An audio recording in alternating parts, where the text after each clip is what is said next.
গত কয়েকদিন রাষ্ট্রীয় হত্যাযজ্ঞে নিহতের আসল সংখ্যাটা কত? প্রথম আলো বলছে তাদের প্রাপ্ত তথ্য অনুযায়ী এখন পর্যন্ত ১৯৭ জন নিহত হয়েছেন, যদিও তারা সেখানে উল্লেখ করেছে সবগুলো হাসপাতালের তথ্য এখন পর্যন্ত তাদের কাছে আসেনি। বিভিন্ন হাসপাতাল থেকে তথ্য সংগ্রহ করে বিভিন্ন অ্যাক্টিভিস্ট হিসাব করেছেন এই সংখ্যাটা ৯০০ ছাড়িয়ে যেতে পারে। সংখ্যা যেটাই হোক না কেন, বিভিন্ন আন্তর্জাতিক গণমাধ্যমে ১৫০ শতাধিক, কোথাও ২ শতাধিক, কিংবা কেউ কেউ বলছেন ১৮০ জনের বেশি নিহত হয়েছেন।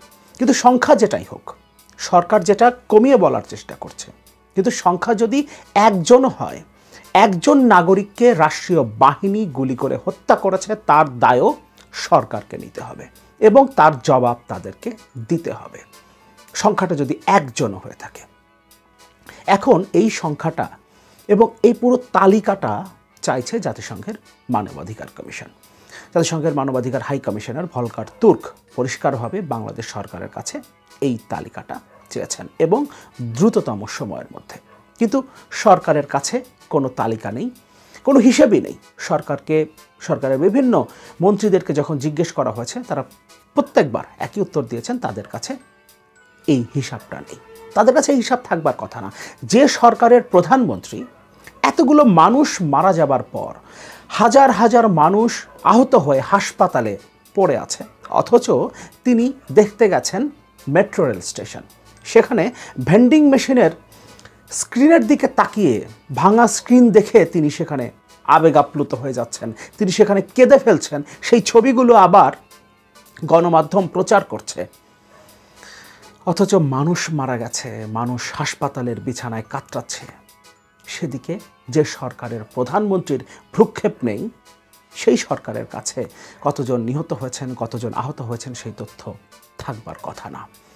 এবং তাদের কাছে তথ্য নেই, কিন্তু এখন তাদেরকে তথ্য দিতে হবে, কারণ সরকার অতি উৎসাহী হয়ে অনেকগুলো ভুল করে ফেলেছে। এমনকি সেনাবাহিনীও এমন কিছু ভুল করে ফেলেছে যেটার মূল্য এখন তাদেরকে দিতে হবে। অতি উৎসাহী হয়ে আন্দোলন দমন করে সরকার নিজেদের ক্ষমতা পাকাপোক্ত করতে যখন সেনাবাহিনীকে ব্যবহার করতে গেছে, তখন সেনাবাহিনীও এমন কিছু ভুল করে ফেলেছে। এই কারণে এখন জবাবদিহিতা করতে হবে আন্তর্জাতিক পরিমণ্ডলে। একজন এসআইয়ের, পুলিশের উপপরিদর্শক, তার ছেলে মারা গেছে এই আন্দোলনে। এমনকি আন্দোলনে যেখানে এই ছেলেটা শহীদ হয়েছে, তার বুক ঝাঁঝরা করে দেওয়া হয়েছে, সেখানেই দায়িত্বে ছিলেন তার বাবা, পুলিশের উপপরিদর্শক। তার কাছে একটা সময় টেলিফোন আসে, তিনি জানতে পারেন তার সন্তানের গুলি লেগেছে এবং ঢাকা মেডিকেলে আছে। তিনি সেখানে ছুটে যান, তিনি আহতদের মধ্যে খোঁজ করতে চেষ্টা করেন, কিন্তু সেখানে যখন পান না, শেষ পর্যন্ত তিনি মর্গে যান এবং সেখানে গিয়ে তিনি দেখেন তার সন্তানের নিথর দেহ পড়ে আছে। কিছুক্ষণ আগে যে আন্দোলনকারীদের উদ্দেশ্যে এই পুলিশের উপপরিদর্শক নির্বিচারে গুলি করেছেন, সেই আন্দোলনকারীদের একজন তারই সন্তান। এবং সেখান থেকে তিনি তার ঊর্ধ্বতন কর্তৃপক্ষকে ফোন করেছেন এবং ফোনে তিনি জিজ্ঞেস করছেন, স্যার, একজন মানুষকে মারার জন্য কতগুলো গুলির দরকার পড়ে? আমার ছেলের বুক ঝাঁঝরা করে ফেলা হয়েছে। এই বোধটা তার এসছে কখন? যখন তার সন্তানকে তিনি মর্গে দেখেছেন, অথচ কিছুক্ষণ আগে হয়তো তিনি গুলি ছুটছিলেন এই আন্দোলনকারীদের দিকে। এবং তিনি হয়তো এটাও বলতে পারবেন না তার ছোড়া গুলিতেই তার সন্তান মারা গেছে কিনা। তার সন্তানের বুকে যতগুলো গুলি লেগেছে তার মধ্যে তার ছোড়া গুলি আছে কিনা, এটা হয়তোবা তিনি নিজেও বলতে পারবেন না। বোধোদয় হয়েছে এখন তার। এবং তার সন্তানকে দেখার জন্য, তার সন্তানকে নিয়ে একটা লাইন বলার প্রয়োজন প্রধানমন্ত্রী মনে করেননি। এখন এই পুলিশের উপপরিদর্শক নিশ্চয়ই অনুধাবন করছেন কত বড় ভুল, কত বড় ব্রুটালিটি আসলে তারা করেছে দেশের জনগণের উপরে। এখন হয়তোবা সেই উপপরিদর্শক বুঝতে পারছেন, কারণ এখন তার সন্তানের লাশ তাকে শনাক্ত করতে হচ্ছে হাসপাতালের মর্গে গিয়ে। কয়েকটা হত্যাকাণ্ড নিয়ে কথা বলবো। আমি আসলে আলাদা করে হত্যাকাণ্ডগুলো নিয়ে কথা বলতে চাইনি, কারণ আমরা যদি সংখ্যাটা ১৯৭ও ধরি, প্রত্যেকটা হত্যাকাণ্ড নিয়ে তো আমাদের সামনে তথ্য আসবে না। সুতরাং প্রত্যেককে নিয়ে যেহেতু কথা বলতে পারবো না, তাই একটা, দুটো, তিনটা বা পাঁচটা, 10টা হত্যাকাণ্ড নিয়ে কথা বলে বাকিদেরকে অসম্মান করতে চাইনি। কিন্তু এই হত্যাকাণ্ডের, অর্থাৎ একজন পুলিশের উপপরিদর্শক যেখানে দায়িত্বে ছিলেন ঠিক একই জায়গায় তার সন্তানের হত্যাকাণ্ডের পর সেখানে সংগঠিত আরও কয়েকটা হত্যাকাণ্ড নিয়ে একটু কথা বলে বোঝার চেষ্টা করব কোন লাশের ওজন কত, কোন লাশের ওজন কত। তারপর মূল আলোচনায় যাব জাতিসংঘ যে সরকারের উপরে প্রচণ্ড রকম চাপ তৈরি করছে এবং এই চাপটা সরকারকে যে কত বড় বিপদে ফেলছে সেই জায়গাটাতে। ডেইলি স্টারের এই রিপোর্টটা পড়ি।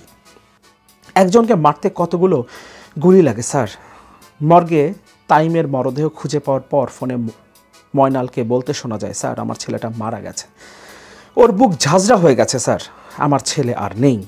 গত শনিবার ঢাকা মেডিকেল কলেজ হাসপাতালের বিভিন্ন ওয়ার্ডে ছোটাছুটি করছিলেন রাজারবাগ পুলিশ লাইন্সের উপপরিদর্শক ময়নাল হোসেন ও তার স্ত্রী। তাদের হাতে ছিল 17 বছরের ছেলে ইমাম হোসেন তাইমের একটি ছবি। যাকেই পাচ্ছিলেন ছবি দেখিয়ে জিজ্ঞেস করছিলেন এই ছেলেকে তারা কি কোথাও দেখেছেন। বিকেল 5টা থেকে পরের 2 ঘন্টা তারা হতাহতদের তালিকায় তাইমের নাম খোঁজেন। পরে ছবি দেখে একজন সাংবাদিক তাইমের বাবাকে মর্গে খোঁজ দিতে বলেন।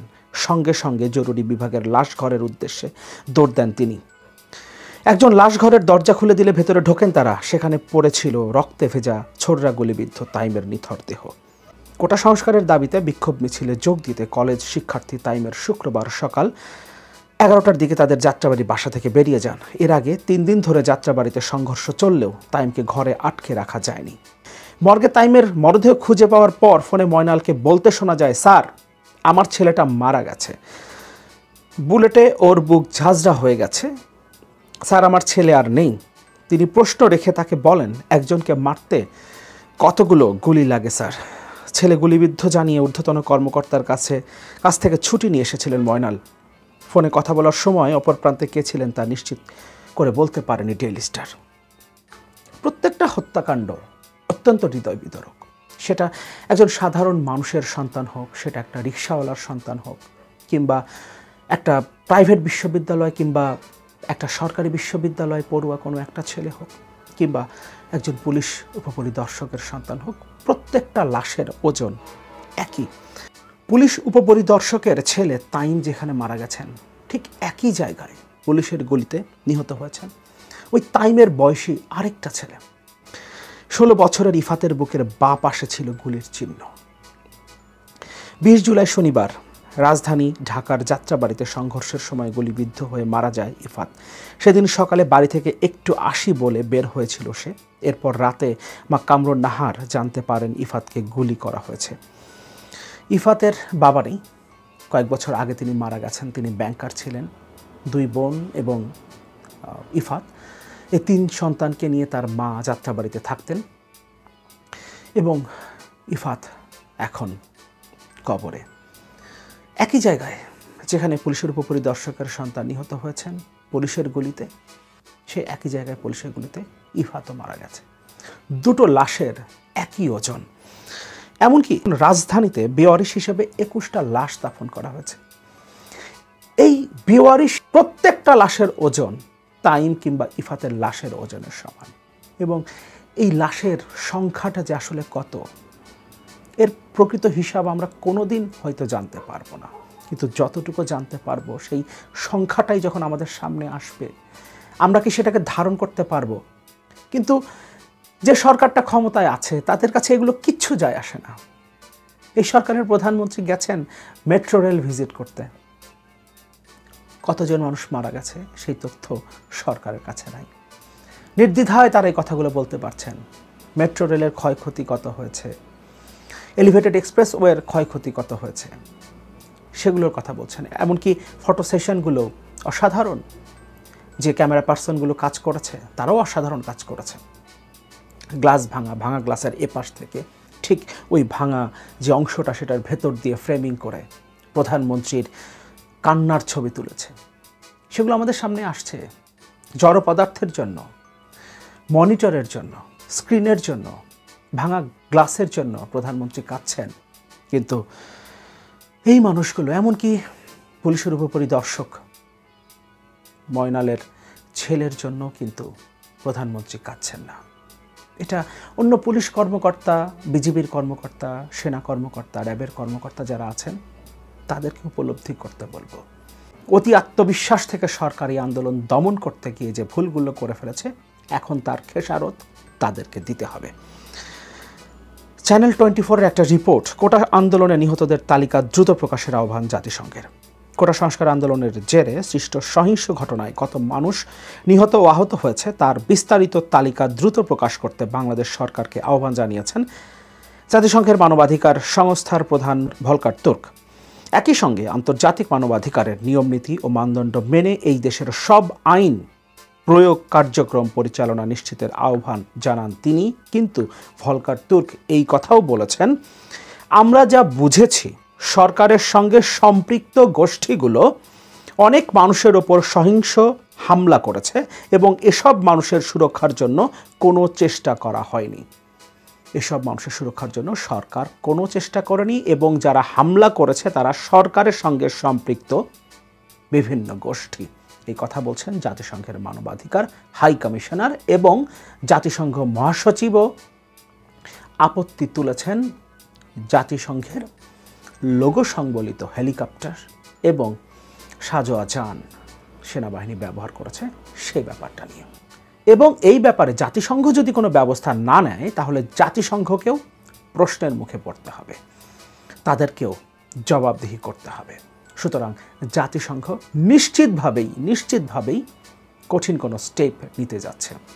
পশ্চিমা বিশ্ব যেভাবে দেখছে, সারা পৃথিবীর গণমাধ্যম যেভাবে এই হত্যাযজ্ঞকে উপস্থাপন করছে, যেভাবে তারা দেখছে, এমনকি ভারতের গণমাধ্যমে যেভাবে এই হত্যাযজ্ঞকে 1971 সালের হত্যাযজ্ঞের সাথে তুলনা করা হচ্ছে, তাতে পরিষ্কারভাবে বোঝা যাচ্ছে এই সরকারের দায়িত্ব, এই সরকারের এই হত্যাযজ্ঞের দায়িত্ব কিংবা তাদের সহযোগী এখন কেউ হইতে চাইবে না, কেউ না।